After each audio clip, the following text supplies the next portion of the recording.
Hi everyone. Today I'm going to talk about trading bot and chain abstraction. So, for the context, my name is Anatolii. I'm co-founder of Alfred bot and founder of Calibri Labs. So, let's move on.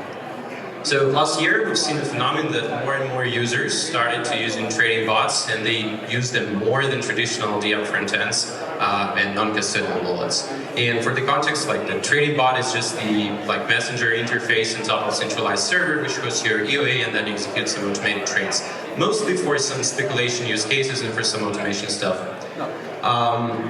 Yeah, in terms of the numbers, bots volume is already 9 billion, and more than 25% of DEX front-end transactions are done through trading bots. And yeah, it's around 4% of all total trading volume, from trading bots. Pretty impressive so far. And why? The question is why? Why do people trade in their messenger? Why people delegate their key access to some centralized server? And the simple answer is UX, and only UX.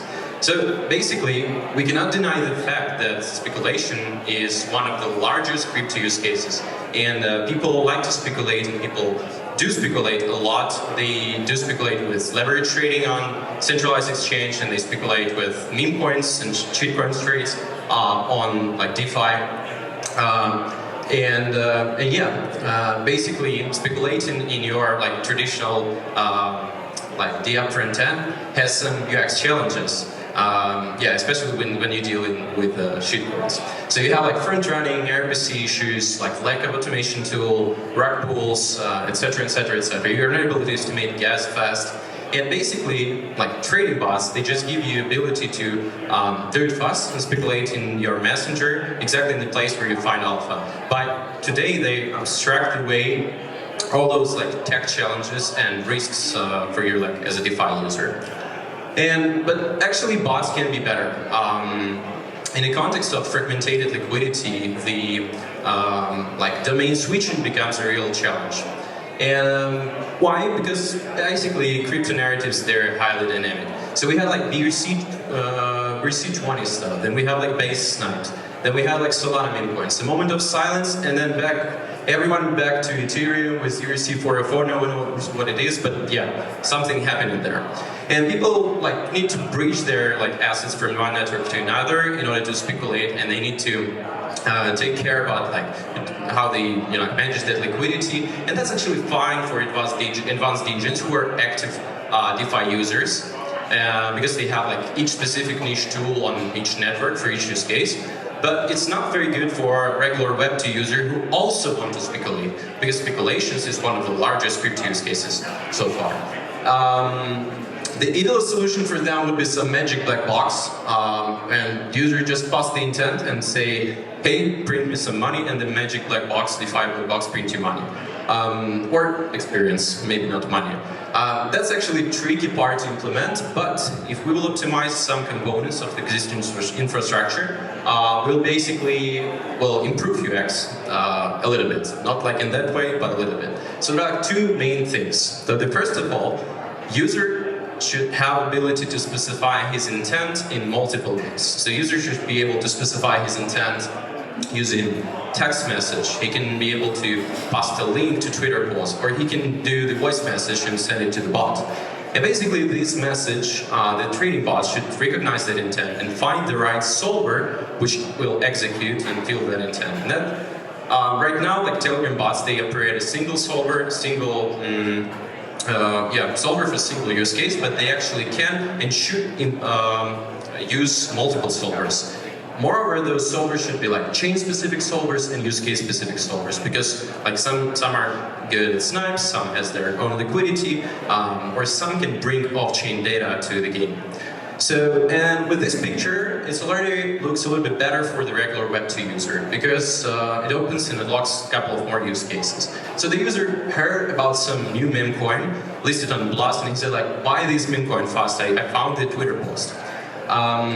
He passed this intent to the trading bot. The trading bot recognized that intent, and basically, user don't know if he already breached liquidity on Blast or know what is Blast, etc. But he just know that some influencer just posted a link on Twitter.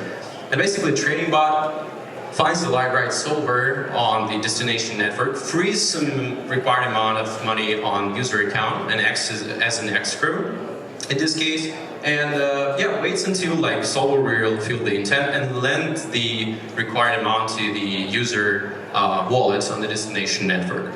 Or user is driving his car and he sends like WhatsApp message, I have like assets in my wallet, please sell them fast in 5 days, for example, and stake the results somewhere where it's efficient. And of course, the same thing. The trading bot can find the right solvers on the like different networks, require them to execute the intent, aggregate the result, and bridge that result somewhere. And again, user don't care about like where he had those liquidity. Or finally, the user want a dump position and use the Twitter account as a stop loss stuff. So basically, he wants to bring some off-chain data and dump his shitcoin if somebody tweets bad. Think about that. So in all of these like 3 examples, user didn't care about the network, but he operated in terms of his abstraction was actually the position and trades, not the gas bridging network, L2, etc. And yeah, it actually brings a little bit better user experience and allow onboard more users to the speculation game, which is huge. And users in this case, they just desired like resilient and fast execution, not the bridging stuff. And yeah, big kudos to Frontier team to introduce the cake framework. In our opinion, in this cross-chain trilemma, the execution speed and execution guarantee matters the most for the speculation use case. And yeah, it's not so easy to implement, but we think that's the future. And in Alfred, we've already started to migrate some of components to be chain abstracted and introducing some UX tricks.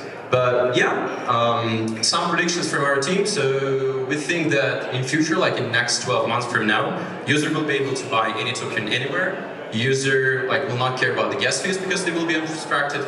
The network and chain will not also be the case because user will think about trades and open positions, not the network on chain.